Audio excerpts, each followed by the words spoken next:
warahmatullahi wabarakatuh. Halo pemirsa, apa kabar Anda hari ini? Mudah-mudahan selalu sehat dan semangat menjalankan aktivitas sehari-hari. Senang sekali Seruput Cuko hari ini ngobrol seru seputar cagar budaya dan objek pemajuan kebudayaan hadir langsung di Museum Gua Harimau, tepatnya di Ogan Komering Ulu. Museum Gua Harimau ini baru saja diresmikan oleh Menteri Kebudayaan Republik Indonesia Bapak Fadlizon beberapa waktu lalu. Dan TVRI bersama dengan BPK Wilayah 6 berkesempatan hadir di sini dan syuting langsung Seruput Cuko hari ini. Nah pemirsa, seperti kita tahu ya bahwa Sumatera Selatan ini menyimpan banyak jejak kehidupan masa lalu yang tersebar di beberapa wilayah. Salah satunya di Kabupaten Ogan Komering Ulu ini. Jejak kehidupan ini tentunya terawat dan menjadi warisan budaya leluhur di masa kini. Bahkan warisan budaya sejak era prasejarah pun juga ada dan dimiliki oleh Sumatera Selatan. Hal ini membuktikan bahwa Sumatera Selatan memiliki ragam kekayaan warisan budaya melintas masa. Dan salah satu yang ada yaitu di era warisan budaya era prasejarah yang masih terawat hingga saat ini, yaitu Gua Harimau. Letaknya ada di Desa Padang Bindu, Kecamatan Semidang Aji, Kabupaten Ogan Komering Ulu. Dan Gua Harimau ini tentu menyimpan jejak kehidupan masa lampau pada 4 lapisan budaya sejak 22.000 tahun silam. Nah dari sini nih kita ketahui bahwa di Ogan Komering Ulu ini banyak sekali potensi-potensi pengembangan budayanya. Karena Gua Harimau, apalagi Museum Gua Harimau ini juga baru diresmikan. Untuk itu kita akan berbincang bersama di Seruput Cuko hari ini. Sudah hadir narasumber yang luar biasa. Ini ada Asisten 2 Bidang Perekonomian dan Pembangunan Sekda Ogan Komering Ulu. Ini tentunya mewakili Pak Bupati. Ada Pak Hasan HD SSMSE. Apa kabar Pak Hasan? Alhamdulillah sehat. Alhamdulillah, luar biasa Pak ya Oku, ini ramai sekali kami hadir dan sudah ramai sekali di museum ini. Dan tentunya ada Kepala Balai Pelestarian Kebudayaan Wilayah 6 Kementerian Kebudayaan Republik Indonesia, ada Pak Kristanto Januardi SSMM. Apa kabar Pak Kris? Alhamdulillah baik, selamat siang Mbak Nada. Halo Pak, siang Pak. Alhamdulillah ya Pak ya, luar biasa ini semuanya takjub begitu masuk di sini nih. Kemarin baru saja diresmikan oleh Pak Menteri dan ternyata langsung rame. Terima kasih Pak Kris. Ada juga founder Batu Raja Update, pegiat sosial media Kabupaten Oku. Ada Kak Syakirin Edo Lugan. Kak Edo, apa kabar Kak Edo? Alhamdulillah, luar biasa, baik. Apa yang update di Batu Raja ini saat ini? Ini Gua Harimau ini. Gua Harimau ini ya, lagi viral ini FYP. ya? Lagi FYP ya? Oke, terima kasih Bapak-Bapak. Pemirsa, kami akan berbincang nih dengan tema hari ini Gua Harimau, situs arkeologi kaya potensi. Oke, saya ke tuan rumah Ogan Komering Ulu ini ya, karena yang punya lokasi ya, menguasai lokasi gini. Pak Hasan, saya gimana nih Pak, situs budaya nasional Gua Harimau maknanya nih bagi pemerintah Kabupaten Oku nih apa ini Pak? Ya pertama masyarakat Kabupaten Oku patut bersyukur kepada Allah SWT, Tuhan Yang Maha Esa, karena kami dianugerahi menjadi lokasi tempat proses manusia prasejarah. Nah, itu yang pertama. Yang kedua, kami mengucapkan terima kasih kepada Kementerian Kebudayaan, Pak Kris pertama seluruh jajaran yang sudah membantu kami dalam rangka membangun situs sehingga ini menjadi menasional. Nah, bagi kami pemerintah daerah paling tidak ada 3 spektrum yang perlu kita menjadi perhatian. Yang pertama adalah sejarah. Nah, ini menandakan bahwa Kabupaten Oku khususnya itu merupakan bagian dari perkembangan prasejarah umat manusia, ya. Mungkin terutama di Indonesia. Yang kedua dari sisi pendidikan, ya. Nah, dengan keberadaan dari Museum Gua Harimau ini menjadi salah satu media bagi masyarakat Oku khususnya dan masyarakat nasional pada umumnya untuk mempelajari rekonstruksi manusia prasejarah sehingga sampai sekarang ini. Yang ketiga adalah makna pemberdayaan masyarakat. Ya. Dengan keberadaan Museum Gua Harimau ini itu akan menjadi trigger, menjadi pemicu bagi pemberdayaan masyarakat, terutama masyarakat sekitar dari Gua Putri itu, Gua Harimau ini. Oke. Banyak Pak ya manfaatnya ya, oh, ya, untuk Kabupaten Ogan Komering Ulu. Tentunya untuk masyarakat sekitar tentu yang pasti yang utamanya ya Pak ya, itu maknanya adanya Museum Gua Harimau ini. Oke. Saya Pak Kris ini Pak, saya penasaran sih, lebih ke penasaran sejarahnya ya Pak ya. Sejarah Gua Harimau ini bagaimana ternyata ada penemuan kerangka manusia purba di situs Gua Harimau ini Pak Kris. Boleh cerita nggak nih Pak Kris sejarahnya? Ini salah satu hal yang membanggakan ya, khusus di situs Gua Harimau ini ya, adalah ini asli pure temuan hasil penelitian orang Indonesia murni. Kalau kita sering menjumpai misalnya di situs Sangiran ya, Trinil, Mojokertensis dan sebagainya itu pertemuan-pertemuan itu dari zaman Belanda. Pasti kita dengar tokoh seperti Dubois gitu ya. Kalau ini murni memang ditemukan tahun 2007. 2007. Iya, sebetulnya sedang ada penelitian di sini, survei lah penelitiannya di sini. Lagi makan di depan tuh di Padang Bindu itu, ngobrol-ngobrol dengan orang di sekitar sini. Kok dia menjumpai ada secara keletakan gitu, kok banyak sekali batu-batuan ini. Apakah memungkinkan ada batu-batuan masa Paleolitik atau Mesolitik gitu, Neolitik di sini? Kemudian ngobrol-ngobrol dengan penduduk di sekitar sini. Ditanya apakah di sini ada gua-gua, itu karena biasanya manusia tuh tinggal di gua pada zaman prasejarah ya. Dijawab sama bapak itu ada, terus dianterin bahkan keliling itu ke gua-gua itu. Nah, di sini ada Gua Putri, kemudian Gua Harimau, Gua Selabe. Dan karena narurinya sebagai arkeolog, dia bisa menangkap bahwa di sini pasti ada situs hunian gitu. Kemudian ke sungainya, ada sungai di depan Gua Putri itu, pengamatan sekilas menemukan batu-batu Paleolitik, Neolitik itu ketemu. Kemudian dia beberapa waktu kemudian merancanglah untuk perencanaan penelitian lebih lanjut di daerah sekitar ini. Memang cara satu ciri khasnya adalah kalau temuan-temuan masa itu, gua-gua itu ada di kawasan Kars. Nah ini kan Kars, Padang Bindu nih. Banyak, dan setelah dilakukan penelitian lebih, akhirnya ketemulah gua-gua itu.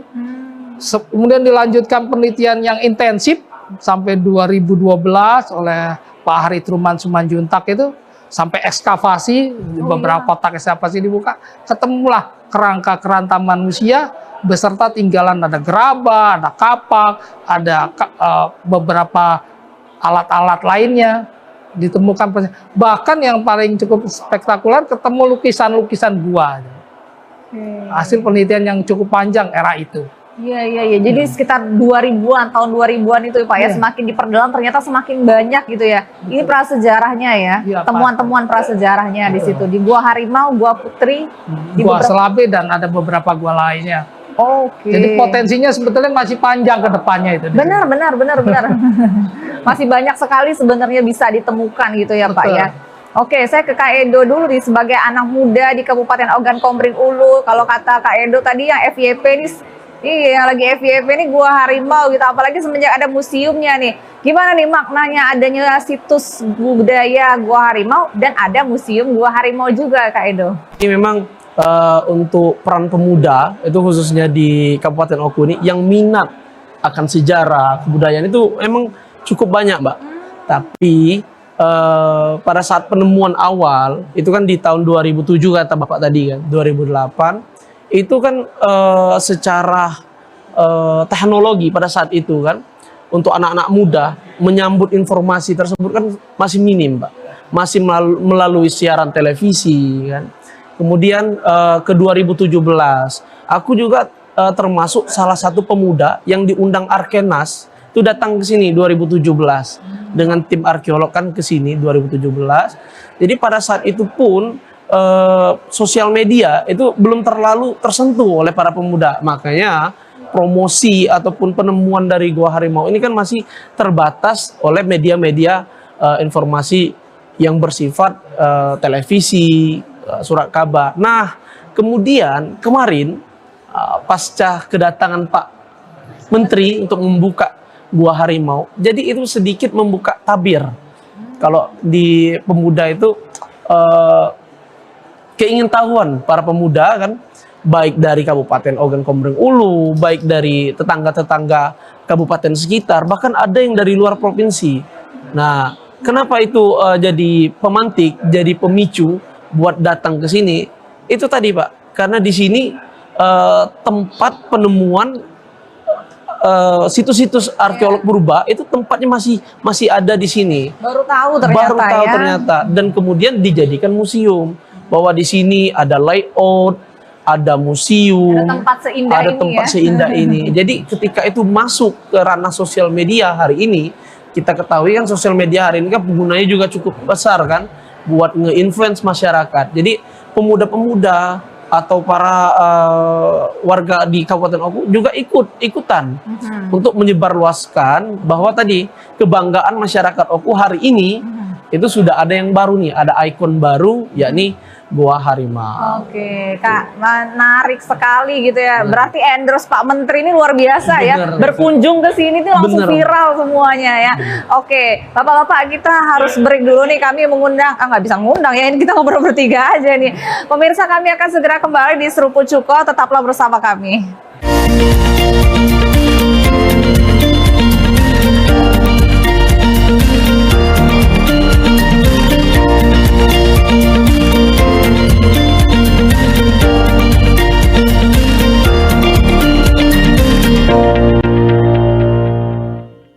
Anda masih bersama kami di Seruput Cuko, ngobrol seru seputar cagar budaya dan objek pemajuan kebudayaan. Hari ini masih di Gua Harimau, tepatnya di Museum Gua Harimau.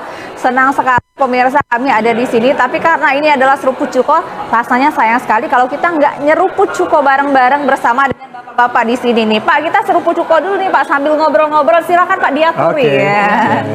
Diaturi tuan rumah. Kita sambil makan pempek, sambil nyeruput. Rasanya kalau makan pempek tanpa seruput itu kurang, rasa on ya Pak ya. Oke, nih sambil kita makan pempek ini pemirsa. Ini pempek oku Pak ya? Pempek Oku ya.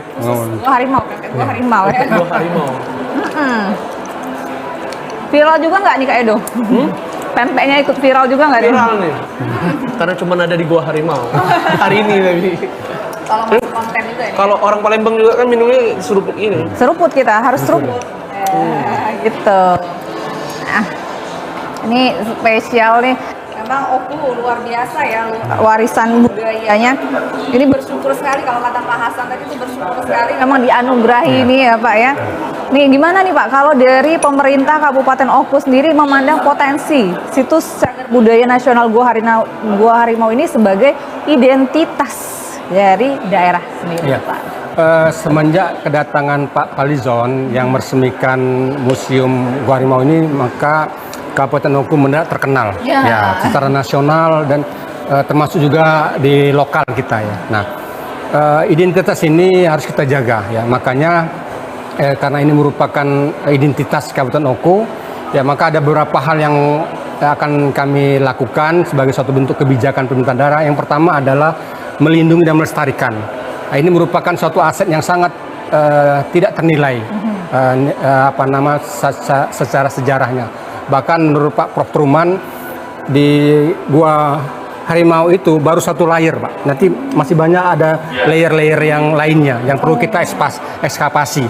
Apalagi di samping Gua Harimau, Gua Putih dan Gua Silabi masih banyak lagi Mbak. Ya apa nama gua-gua lain. Iya, Nah, inilah yang menjadi harus kita lindungi dan kita lestarikan. Yang kedua, ini adalah merupakan pariwisata berkelanjutan. Iya. Ya, identitas yang ada di Kabupaten Oku ini harus kita pertahankan, kita kembangkan dan kita lanjutkan pada pengembangan berikutnya. Makanya kami pemerintah daerah sudah menganggarkan beberapa kegiatan dan mereka kita mengembangkan kegiatan pariwisata berkelanjutan ini. Yang ketiga adalah pemberdayaan masyarakat. Nah, dengan keberadaan museum Harimau ini, tentu masyarakat sekitarnya akan secara tidak langsung terbantukan. Dan ini mereka kita siapkan, Mbak. Ya, UMKM-nya kita didik bagaimana mereka mengelola perekonomian UMKM-nya, kemudian bagaimana mereka menyapa ya para pendatang, para tamu-tamu. Ini harus kita ajari masyarakat, sehingga masyarakat pendukung pendatang itu dia begitu familiar, begitu senang untuk datang ke kita. Terus yang keempat adalah tata ruang. Nah, ini yang tidak kalah pentingnya adalah karena ini merupakan tidak hanya lokasi yang ada Gua Harimau, Gua Putri, dan Gua Slebet, tapi ini merupakan suatu kawasan, Mbak. Nah, ini yang sedang kita garap dengan bantuan dari Pak Kris ya, dari Kementerian Kebudayaan. Ini kita sedang melaksanakan kegiatan deliniasi, sehingga ini menjadi kawasan cagar budaya. Nah, kalau sudah menjadi kawasan cagar budaya, maka masyarakat, pemerintah, dan orang-orang yang berkaitan itu tidak sekendah hati untuk melaksanakan eksploitasi dan sebagainya. Jadi sudah kita buat rambu-rambu. Nah, sehingga keaslian dari kawasan Gua Harimau ini akan terjaga keasliannya. Ya, demikian. Oke, berarti memang kebijakan dari pemerintah daerah gitu ya, campur tangannya. Ini situs budaya tapi bisa menjadi pariwisata, ekonomi, pemberdayaan masyarakat, paket komplit, jadinya manfaatnya besar sekali gitu ya Pak Hasan ya. Baik Pak Kris, ini selain dari manusia purba, tentu apa lagi nih Pak temuan-temuan dari para arkeolog kita di situs Gua Harimau ini Pak? Ya, mempelajari masa lalu. Kalau di ilmu arkeologi itu kan sebetulnya mempelajari kehidupan manusia. Jadi bukan cuma si manusianya yang sudah jadi kerangka itu ya, tapi kehidupannya di masa lalu itu seperti apa sebenarnya. Dari pola kuburnya, sebetulnya dari pola kubur itu juga ada gambaran juga. Jadi ada istilah penguburan primer, ada istilah penguburan sekunder yang kedua gitu. Sudah meninggal, kemudian diletakkan kembali, itu ada juga begitu. Pertama kita bahas dari segi kerangka manusia lah ya di situ. Itu ada dua kerangka yang sudah diidentifikasi keberadaannya di situ, yaitu yang rasnya Mongoloid dan rasnya Austromelanesid. Austromelanesid seperti Indonesia bagian timur tuh. Rasnya seperti itu. Nah, tertampakkan di pekuburan di gua tersebut itu ras Austromelanesid punya gaya itu ditekuk kalau dikuburkan tuh. Filosofinya seringkali digambarkan kalau manusia kembali ke keabadiannya gitu, maka dia posisinya seperti orang lahir, bayi itu ditekuk badannya. Kemudian kalau yang Mongoloid, dia tuh dikuburkannya lurus. Kalau kita ngelihat kerangka-kerangka yang lurus-lurus tuh, nah itu Mongoloid. Walaupun secara kerangkanya sebetulnya ada perbedaan antara orang Mongoloid dengan ras Austromelanesid. Seperti kalau ras Mongoloid itu cenderung kepalanya itu bundar. Kalau Austromelanesid cenderung lebih datar, panjang gitu. Nah, terus biasanya dia terlihat lebih kekar. Kalau orang Austromelanesid dahinya tuh lebih tebal. Kalau ras Mongoloid itu lebih datar. Nah, itu antara lain cirinya. Selain banyak lagi kajian-kajian yang bisa dilakukan, misalnya kajian DNA dan sebagainya. Tapi ini cuma kenampakan fisiknya. Kemudian mereka juga punya kebudayaan yang berbeda juga. Karena mereka juga sebetulnya kedua ras itu awalnya juga melakukan migrasi. Migrasi kalau yang Austromelanesid gayanya gaya Dongson itu.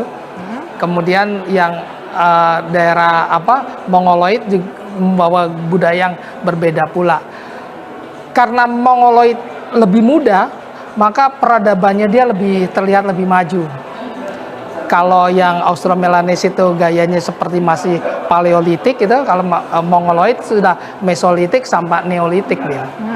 Jadi kebudayaan batu masih kasar sama kebudayaan batu yang sudah halus. Gaya membuat alat batunya pun beda. Dan yang salah satu lagi adalah orang-orang Mongoloid itu sudah mampu membuat tembikar. Dari tanah liat lempung dijadikan wadah untuk menampung makanan mereka. Kemudian juga sudah memasuki, nanti Mongoloid itu sudah masuk masa perundagian, masa membuat alat-alat logam. Bisa buat kapak-kapak logam, sudah mampu Kemudian mereka sudah menorehkan lukisan-lukisan di gua-gua itu. Ada di Gua Harimau lukisan-lukisannya. Ada Itu lukisan ya Pak ya. ada perbedaan. Tapi ini kita menggambarkan bahwa daerah di sekitar Pandang Bindu ini ada peradaban yang panjang. Kalau yang tadi Austromelanesid di atas 5.000 tahun yang lalu, kalau Mongoloid itu 3.500, 4.000 sampai 3.500 tahun yang lalu. Masanya beda ya, peradaban yang panjang tadi. Kedua-duanya sama-sama menemukan gua sebagai tempat tinggal. Walaupun jauh sebelumnya, karena mereka, kalau ini bicara pengembaraan manusia ya, antar dunia itu, dari zaman Homo erectus itu mengembara, mereka juga bergerak terus sebetulnya sampai memasuki kawasan di Sumatera ini. Kemudian menemukan gua itu sungguh dianggap sebuah real estate lah. Real estate ya, mewah sekali. Mewah. Ya. Dapat gua nggak usah dibuat, mereka sudah tinggal nyaman di situ, tidak kena hujan, tidak kena panas, tinggal berkehidupan saja. Iya. Mereka sehari-hari bisa, karena gua-gua di Padang Bindu ini banyak jumlahnya, betapa mereka senang ya tinggal dapatkan Tinggal itu. di sini ya, di daerah Tinggal di sini daerah ya. sini sampai ribuan tahun. Beranak cucu. Begitulah kira-kira gambarannya. Jadi ya temuan yang didapatkan itu bukan hanya kerangka manusia purba, tetapi bagaimana mereka bisa hidup ya selama itu ya, keseharian mereka, apa saja yang mereka buat, mereka ciptakan gitu ya Pak Kris ya. Itu ditemukan dalam situs ini ya Pak ya. Saya ke Kak Edo nih. Wah, ternyata menarik sekali ya Kak Edo ya. Nah, tapi bagi anak muda nih ya, Gen Z, Gen Alpha, adik-adik tadi ya, saya datang tadi rame sekali anak-anak SD gitu ya Pak ya. Apa yang membuat Gua Harimau dan juga Museum Gua Harimau ini menarik di mata generasi muda ini Kak Edo? Jadi sebenarnya Mbak, Gua Harimau ini sesuai yang diceritain sama Pak Kris tadi kan, punya masa peradaban yang sangat jauh dari yang manusia pada saat hari ini.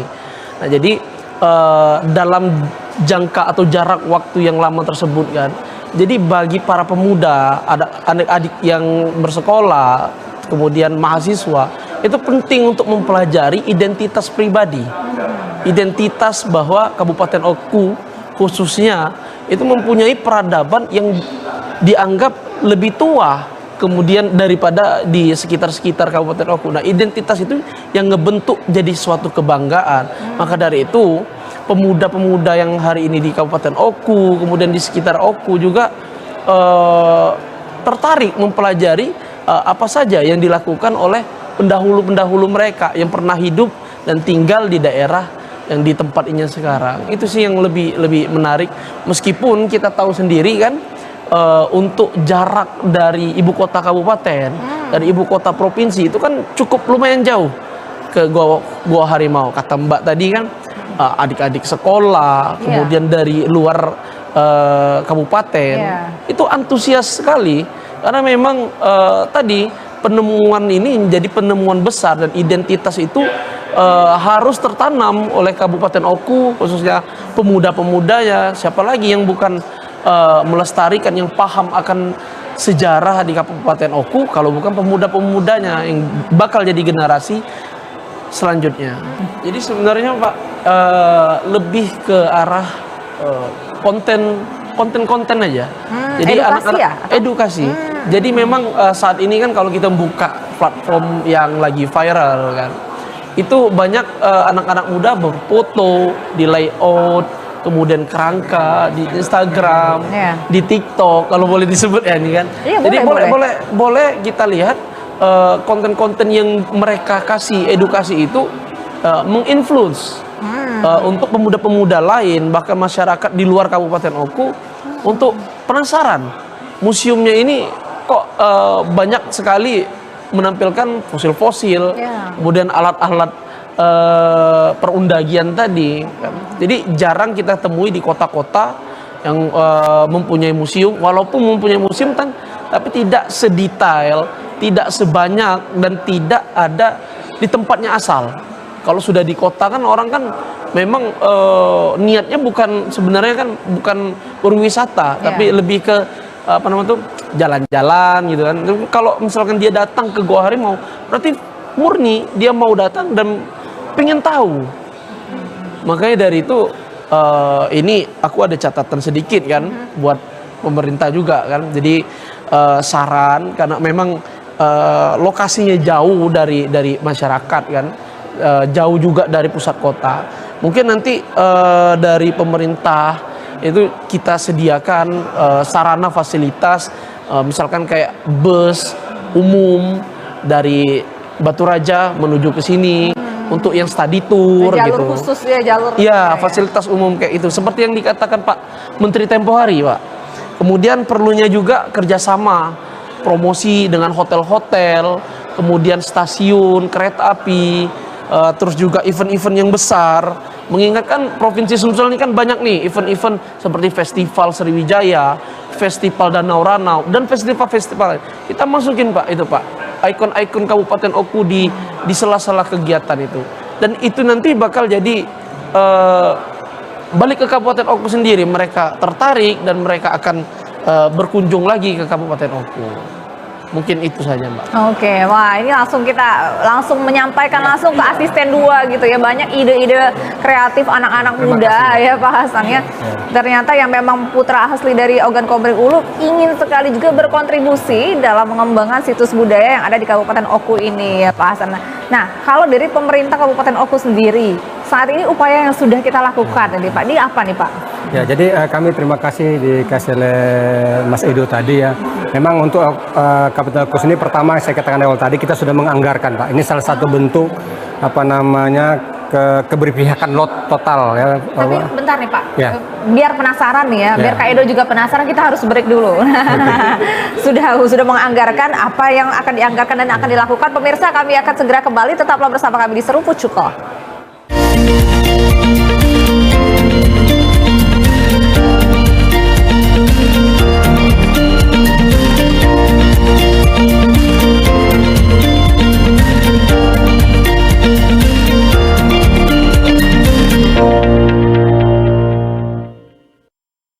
Terima kasih pemirsa, Anda masih bersama kami di Seruput Cuko, ngobrol seru seputar cagar budaya dan objek pemajuan kebudayaan bersama BPK Wilayah 6 Sumatera Selatan, masih di Museum Gua Harimau di Ogan Komering Ulu. Oke, saya meneruskan ke Pak Hasan tadi nih ya, karena katanya pemerintah Kabupaten Ogan Komering Ulu nih sudah menganggarkan gitu ya Pak. Ya gimana Pak, boleh dilanjutkan nih Pak? Oke. Jadi salah satu bentuk nyata dukungan dari pemerintah daerah dalam rangka pengembangan kebudayaan di Kabupaten Oku ini adalah bentuk anggaran. Jadi tahun 2026 kita sudah menganggarkan untuk feasibility study, termasuk juga detail engineering design daripada pembangunan taman budaya. Nah, jadi ini menjadi suatu pusat ya, pusat budaya yang menjadi lokus dari pengembangan. Salah satunya adalah pengembangan dari museum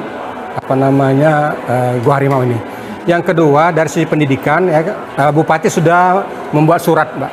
Pertama kita kutujukan kepada pendidikan, sektor pendidikan, SMP, SMA, SD itu agar hadir, menjadikan ini kunjungan ini merupakan salah satu bagian pembelajaran di luar sekolah. Nah, lalu juga kita sudah membuat surat juga ke Dinas Perhubungan yang kata Pak Edo tadi. Nah, itu kita agar kolaborasi. Nah, kolaborasi untuk mempermudah kawan-kawan di anak-anak sekolah, masyarakat untuk hadir sini. Terus yang ketiga, dari sisi regulasi ya, alhamdulillah daerah kawasan ini sudah masuk dalam cagar budaya. Jadi RT RW provinsi, Pak ini Kris ya, masuk RT RW kabupaten, dan bahkan ini dalam proses delineasi. Artinya lebih rigid lagi. Nah, sehingga dengan adanya dasar hukum seperti ini, kita akan proses pembangunan kan lebih terarah dan lebih tertata. Dan yang berikutnya, saya sudah khusus pribadi sudah memanggil Dinas Pariwisata ya sebagai submingkal yang mengkoordinasi daripada pariwisata ini dan pengelola. Nah, jadi saya kumpulkan bagaimana ini menjadi salah satu ikon kita, karena gini menurut saya ini sudah momen ini harus kita jaga. Betul. Ya, harus kita jaga momen Mumpul ini. lagi viral ya, Ya, Pak, ya? betul. Nah, jangan sampai sedikit apapun, jangan ada ketidaknyamanan para pengunjung. Ya. Nah, karena sama kita tahu sering ya ada apa namanya masyarakat yang kurang ya macam namanya bermasyarakat ya macam-macam sifat, makanya para pengelola saya minta benar-benar sabar ya, memberikan pelayanan seoptimal mungkin. Karena apa? Dengan semakin banyak masyarakat mengunjungi situs ini ya tentu efek mereka juga akan mendapat efek positifnya. Efek promosinya juga semakin besar ya Pak ya. Betul. Tapi Pak, saya penasaran nih Pak, sebelum Pak Menteri Fadlizon berkunjung ini, tapi emang sebelum seramai sekarang ini juga udah terkenal nggak nih Pak? Memang sudah terkenal Pak, karena ini merupakan salah satu saya sudah salah satu bagian. Cuma dengan kedatangannya Pak Fadlizon ini, dia begini Mbak, dia bukan hanya memviralkan ini, tapi juga semangat untuk membantu Pak.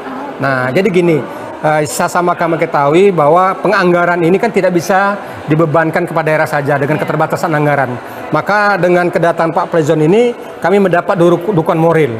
Ya, jadi pendanaan yang akan kami kembangkan nanti pertama dari APBD kami sendiri, kemudian juga kami akan mengajak sektor swasta melalui CSR-nya. Sini kan ada beberapa banyak pengusaha perusahaan-perusahaan. Nah, kemudian dari provinsi bahkan dari pusat Pak. Jadi ini menjadi sektor bersama-sama kita keroyokan. Nah, sehingga ini mulai dari sisi hulu sampai sisi hilirnya bisa kita kerjakan secara terintegrasi. Oke, semangat untuk jangan sampai padam dari keviralan ini sangat ada sekali ya Pak ya. Kita harapkan malah semakin heboh dan semakin rame lagi ya Pak ya. Kita seruput lagi nih Pak biar semakin rame. Boleh nih Pak diaturi, kita sambil seruput lagi.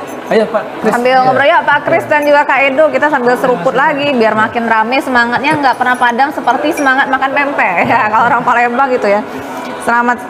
Semangat seruput kita ini, kita sambil makan.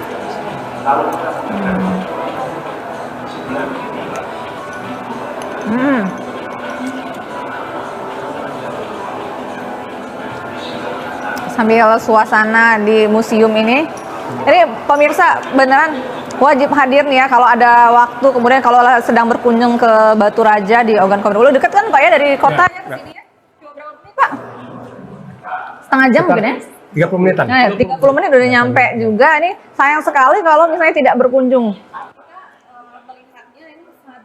Dan sangat luar biasa inovasi, kemudian juga seperti apa ya, budaya sejarah itu dikemas. Nah, dikemas menjadi semenarik mungkin gitu. Pak Kris lagi. Sudah seruput kita Pak ya. Sambil seruput. Pelestarian apa lagi nih Pak yang sudah dilakukan oleh BPK Wilayah 6 sih ya pastinya Pak ya terhadap situs Gua Harimau ini nih Pak.